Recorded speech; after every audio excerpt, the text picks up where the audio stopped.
SJ study zone में सभी बच्चों का स्वागत है। तो बच्चों, आज हम करेंगे कक्षा 10वीं गणित की प्रश्नावली 3.5 का प्रश्न नंबर 2 का यहाँ पर पहला भाग दिया हुआ है। तो देखो यहाँ पर क्या दिया हुआ है, ए और बी के किन मानों के लिए निम्न रैखिक समीकरणों के युग्म के अपरिमित रूप से अनेक हल होंगे। यहाँ पर ये दो रैखिक समीकरण दिए हुए हैं, 2x + 3y = 7 और a - b, यहाँ पर x दिया हुआ इंटू में a + b इंटू में y और बराबर है 3a + b - 2, ये समीकरण 2। तो देखो सबसे पहले हम इनकी कंपेयर करेंगे, तुलना करेंगे, यानी कि a1 का बटा a2। तो यहाँ पर देखो सबसे पहले लिखेंगे a1 का बटा a2। तो a1 का बटा a2, a1 ऊपर देखो x का गुणांक 2, तो ये 2 लिखेंगे। x का गुणांक नीचे कितना है, a - का b, तो यहाँ पर लिखेंगे a - का b। तो इसके बाद लिखेंगे b1 का बटा b2। तो y का गुणांक ऊपर कितना दिया हुआ है 3 और नीचे दिया हुआ है y का गुणांक a + b। तो ये हो गया b1 का बटा b2, 3 का बटा a + b। इसके बाद लिखेंगे c1 का बटा c2। तो यहाँ पर कितना दिया हुआ है c1 7 और c2 कितना दिया हुआ है, ये लिखेंगे 3a + का b - 2। तो सबसे पहले तो हमें इस प्रकार से इनको लिखना है, a1 का बटा a2, b1 का बटा b2, c1 का बटा c2। इसके बाद देखो यहाँ पर क्या दिया हुआ है, अपरिमित रूप से अनेक हल होंगे। तो जिसके अनेक हल होते हैं उसकी कंडीशन क्या होती है, तो उसको लिखेंगे a1 का बटा a2 बराबर है b1 का बटा b2 बराबर है c1 का बटा c2। तो ये होता है अपरिमित रूप से अनेक हलों के लिए, जिसके अपरिमित रूप से अनेक हल होते हैं। तो यहाँ पर इस प्रकार से लिखा जाता है, a1 का बटा a2 बराबर है b1 का बटा b2 बराबर है c1 का बटा c2, यानी कि तीनों आपस में बराबर होते हैं। तो अब हमें यहाँ पर क्या करना है, इनके मान रखने हैं। a1 का बटा a2, तो यहाँ पर कितना दिया हुआ है देखो 2 का बटा a - b। इसके बाद लिखेंगे b1 का बटा b2 3 का बटा a + b। इसके बाद लिखेंगे c1 का बटा c2 7 का बटा 3a + b - 2। तो अब हमें क्या करना, देखो यहाँ पर सबसे पहले a1 का बटा a2 बराबर करेंगे b1 का बटा b2। पहले इन दोनों को लेते हैं, तो यहाँ पर लिखेंगे 2 का बटा a - b बराबर करेंगे 3 का बटा a + b। तो अब हमें क्या करना है, इनकी क्रॉस गुणा करनी। तो क्रॉस गुणा करने पर यहाँ पर कितना आएगा, 2 की गुणा इसके साथ करेंगे तो ये हो जाएगा 2a + का 2b बराबर करेंगे 3 की इसके साथ गुणा करेंगे 3a - का 3b। तो अब हमें क्या करना है, यहाँ पर देखो यहाँ पर लिखेंगे 2a प्लस का लिखेंगे 2b, इन दोनों को इस साइड में ले आएंगे, इनके निशान चेंज करेंगे, ये प्लस का है ये माइनस का हो जाएगा, ये माइनस का है इस साइड में, ये प्लस का हो जाएगा बराबर जी। तो इसके बाद देखो इनको लिखेंगे 2a - का 3 है तो माइनस का 1 ही बचेगा, यहाँ पर प्लस का 3b और प्लस का 2b दोनों को जोड़ेंगे 5b बराबर है 0। तो ये समीकरण बना लेते हैं 3 यहाँ पर। तो ये हमारा 3 समीकरण आ गया। तो इसके बाद देखो इसी प्रकार से अब हमें क्या करना है, सबसे पहले हमने बराबर कराया था a1 का बटा a2 बराबर है b1 का बटा b2। अब हम बराबर करेंगे a1 का बटा a2 बराबर करेंगे अब c1 का बटा c2 के। अब इनके मान लिखेंगे, a1 का बटा a2 कितना दिया हुआ है 2 का बटा a - b और c1 का बटा c2, c1 कितना दिया हुआ है 7 का बटा c2 है 3a + का b - 2। तो इसी प्रकार से इनकी क्रॉस गुणा करेंगे। तो क्रॉस गुणा करने पर यहाँ पर देखो कितना आएगा, 2 की गुणा इसके साथ करेंगे तो 2 तिया 6, 2 की b के साथ 2b -2 की 2 के साथ 2 दूनी 4। इसी प्रकार 7 की गुणा इन दोनों के साथ करेंगे तो 7 की ए के साथ 7a माइनस 7 की बी के साथ 7b। तो इसके बाद लिखेंगे 6a प्लस का 2b और प्लस का 7a साइड में ले आएंगे, माइनस का 7a प्लस का 7b साइड में ले आएंगे, माइनस का 7b है तो इस साइड में प्लस का हो जाएगा, माइनस का 4 इस साइड में ले जाएंगे प्लस का। तो इसके बाद आएगा 6, ये माइनस का 7 है तो माइनस का 1 बचेगा, 7b में 2b जोड़ेंगे, यहाँ पर कितना आएगा 9b और बराबर है 4। तो इसको बना लेंगे समीकरण 4। तो ये आ गया समीकरण 4। तो अब हमें देखो आगे क्या करना है।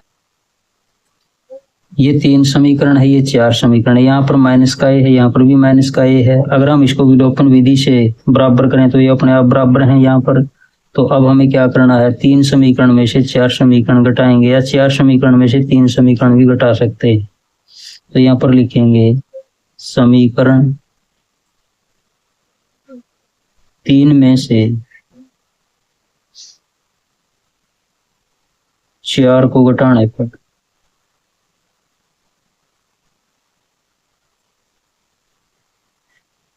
तो 4 को घटाएंगे तो समीकरण 3 लिखेंगे पहले, माइनस का a प्लस का 5b बराबर है 0।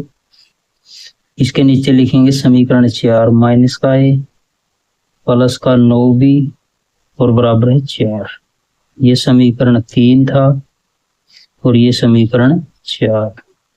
तो घटाने पर क्या करना, नीचे वाले के निशान चेंज करने, यहाँ पर ये प्लस का माइनस का हो जाएगा, ये प्लस का माइनस का, ये माइनस का, ये प्लस का, ये नेगेटिव पॉजिटिव कट जाएंगे। माइनस का 9 प्लस के 5 तो कितने, माइनस के 4 भी 0, ये माइनस का 4 तो माइनस का 4, दोनों साइड में माइनस से माइनस कट जाएगा। तो यहाँ पर b का मान कितना आएगा 4, 4 गुणा में इसको नीचे लिखेंगे भाग में, 4 को 4 से भाग करेंगे 1, तो b का मान कितना है यहाँ पर 1। तो इसके बाद अब हमें लिखना है यहाँ पर b का मान समीकरण समीकरण 3 में रख लेते हैं। समीकरण 3 में रखने पर तो समीकरण 3 क्या था, माइनस का a प्लस का 5b बराबर है 0।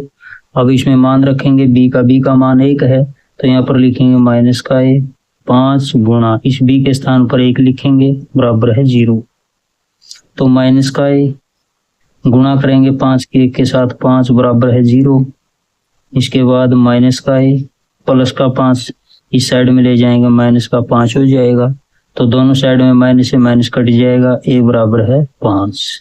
तो इस प्रकार से हमारे यहाँ पर 2 मान आ गए a और b के। तो यहाँ पर लिखेंगे a का मान 5 और b का मान 1।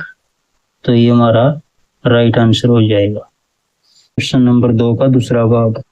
तो यहाँ पर क्या दिया हुआ है, के किस मान के लिए निम्न रैखिक समीकरणों के युग्म का कोई हल नहीं हो। तो यहाँ पर 2 समीकरण दिए हुए हैं, 3x प्लस वाई बराबर है 1, 2k माइनस का 1 इंटू में x है, k माइनस 1 इंटू में y है और बराबर 2k प्लस का 1 है दूसरा समीकरण। तो सबसे पहले अब हम क्या करेंगे, a1 का बटा a2 इनकी तुलना करेंगे यहाँ पर। तो देखो a1 का बटा a2, x का गुणांक ऊपर कितना दिया हुआ है 3, तो नीचे x का गुणांक ये है 2a माइनस का a। तो इसके बाद b1 का बटा b2, y का गुणांक ऊपर कितना दिया हुआ है 1, तो नीचे y का गुणांक कितना दिया हुआ है k माइनस का 1। इसके बाद लिखेंगे c1 का बटा c2। तो c1 कितना दिया हुआ है 1 और c2 2k प्लस का 1। तो इसके बाद अब हमें क्या करना है, देखो यहाँ पर क्या कहता है, ये निम्न रैखिक समीकरणों के युग्म का कोई हल नहीं। जिसका कोई हल नहीं होता उसकी क्या कंडीशन होती है, तो यहाँ पर लिखेंगे a1 का बटा a2 बराबर b1 का बटा b2 बराबर नहीं होना चाहिए c1 का बटा c2। तो ये किसकी कंडीशन होती है? जिसका कोई हल नहीं होता, कोई हल नहीं, कोई हल नहीं होता, तो इसकी ये कंडीशन होती है। तो अब हमें क्या करना है? इनके मान रखने हैं।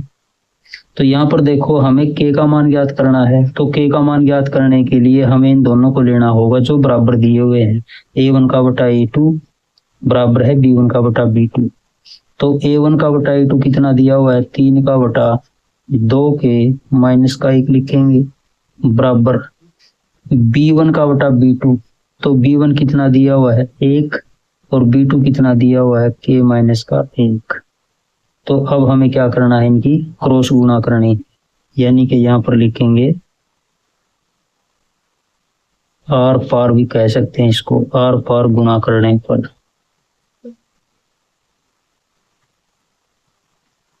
तो देखो आर पार गुणा करेंगे 3 की इसके साथ गुणा, इसको इंटू में लिख लेते हैं 3 इंटू के माइनस का 1 बराबर 2 के माइनस 1 की गुणा इसके साथ 2 के माइनस का 1,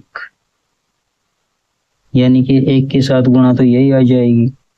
तो अब देखो यहाँ पर गुणा 3 की के साथ करांगे 3 के माइनस 3 एकम 3 बराबर 2 के माइनस 1 की गुणा 1 के साथ करांगे सेम आएगा 2 के माइनस का 1। तो इसके बाद आगे देखो यहाँ पर लिखेंगे 3 के प्लस का 2 के साइड में ले आएंगे माइनस का 2 के हो जाएगा बराबर माइनस का 1। यहाँ पर माइनस का 3 इस साइड में ले आएंगे प्लस का 3 हो जाएगा। तो इसके बाद देखो यहाँ पर 3 के में से 2 के घटाएंगे तो 1 के बचेगा प्लस के 3 और माइनस का 1, तो कितने 3 में से 1 घटाएंगे 2, तो के का मान कितना है यहाँ पर 2। तो ये हमारा राइट आंसर हो जाएगा।